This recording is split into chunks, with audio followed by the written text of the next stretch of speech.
दोस्तों, आज हम आपके लिए रोमांटिक कहानी लेकर आए हैं। यह कहानी गांव में रहने वाली एक लड़की की है जो एक साधारण किसान परिवार में रहती है। अगर आपको रोमांटिक कहानी पसंद है तो आपको हमारी यह पोस्ट बहुत पसंद आने वाली है। आपको हमारी यह कहानी कैसी लगती है, आप हमें कमेंट करके ज़रूर बताएं।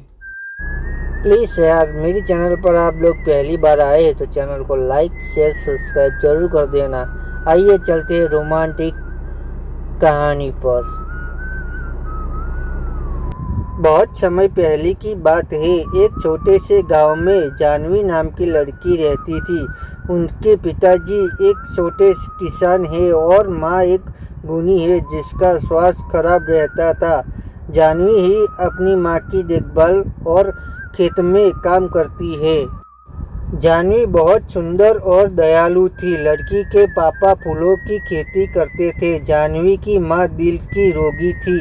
जानवी ही उनकी देख रेख करती और खेत पर पापा का हाथ बढ़ाती। एक दिन जब जानवी अपने खेत से फूल तोड़ रही थी तभी उसे एक बहुत मधुर संगीत और गाने की आवाज़ सुनाई दी। पहले तो जानवी ने ध्यान नहीं दिया, पर जब वह संगीत में मदहोश होने लगी तब उसे रहा नहीं गया।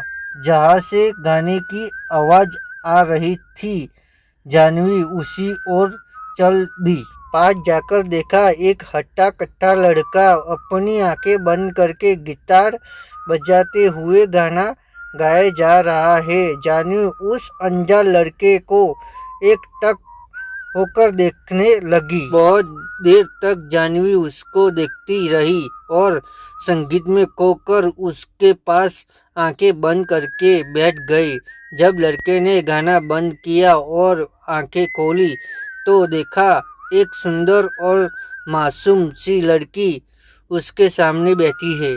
लड़के का नाम राज था। राज ने पूछा, कौन हो तुम? जानवी एकदम से चौंक गई और कुछ ना बोल पाई। धीरे धीरे दोनों ने बात करना शुरू किया। जानवी ने राज के गाने की तारीफ की और राज ने उसकी सुंदरता की। राज पड़ोस के ही गांव का लड़का था जिसको संगीत में बहुत रुचि थी, पर घर वालों के कहने पर वह शहर में पढ़ाई करने गया था और नौकरी ना मिलने की वजह से गांव वापस आया था। उस दिन दोनों बैठकर घंटे बातें करते रहे और दोस्त बन गए।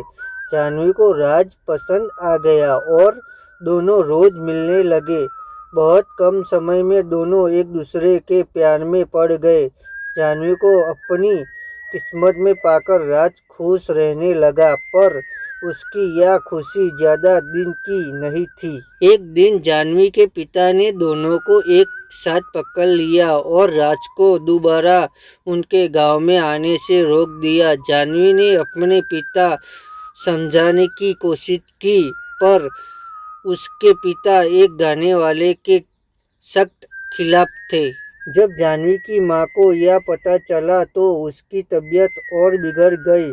इस बात से परेशान होकर जानवी ने राज से फोन पर भी बात करना बंद कर दिया।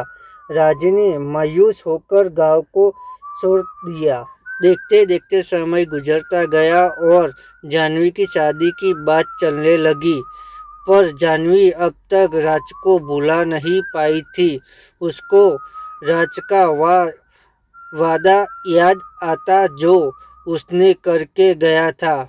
चाहे कितना भी वक्त लग जाए, मैं एक दिन कामयाब होकर तुम्हें लेने जरूर आऊँगा। मैं मरते दम तक बस तुमसे ही प्यार करूँगा। तुम मेरा इंतज़ार जरूर करना। कभी कभी जानवी को लगता कि राज उसको भूल गया है और कभी कभी लगता वह जल्दी ही वापिस आ जाएगा। ना जाने कितने बेचैनी और दर्द में जानवी जी रही थी। ना वही किसी से कुछ कह सकती थी और न अपने प्यार को भूल सकती थी। एक दिन एक लंबी सी गाड़ी उसके घर के बाहर रुकी जिसके पीछे गांव के बच्चे दौड़ रहे थे। जिससे पहले गांव में इतनी महंगी गाड़ी कभी नहीं आई थी। गाड़ी देखकर ही मोहल्ले के सभी लोग जमा हो गए। आराम से घर के गेट खोलते हुए जैसे ही राज अंदर पहुंचा, जानवी ने देखते ही उसे दौड़कर गले लगा लिया। जानवी की अंदर लेटी थी। राज और जानवी दोनों गले लगकर रोने लगे। दोनों एक दूसरे के प्यार को महसूस कर रहे थे। दोनों के मन से सारी शंकाएं दूर हो गई और दोनों का प्यार वक्त के साथ बढ़ता गया। जानवी के पापा से राज ने उसका हाथ मांगा और जानवी की माँ का इलाज बड़े शहर में करने का वादा किया। राज शहर में बड़ा गाने वाला बन गया था। उसके गाने टीवी पर आने लगे थे। आज उसके पास वह सब कुछ था जिसको जानवी के पिता ने कभी देखा तक ना था। उसके पास शहर में कई बंगले और कारें थी। जानवी के पिता इस बार राज को मना नहीं कर पाए और दोनों के प्यार को देखकर झुक गए और दोनों की शादी धूमधाम से करा दी। जानवी और राज ने अपना पूरा जीवन खुशी खुशी बिताया और जब वह शहर से बोर हो जाते तब वही उस खेत के पास आते जहां वह पहली बार मिले थे। राज गाना गाता और जानवी उसकी बाहों में संगीत का आनंद लेती। दोनों ने धरती पर ही स्वर्ग का आनंद लिया। दोस्तों, आपको हमारी यह कहानी कैसी लगी हमें कमेंट करके ज़रूर बताएं। धन्यवाद।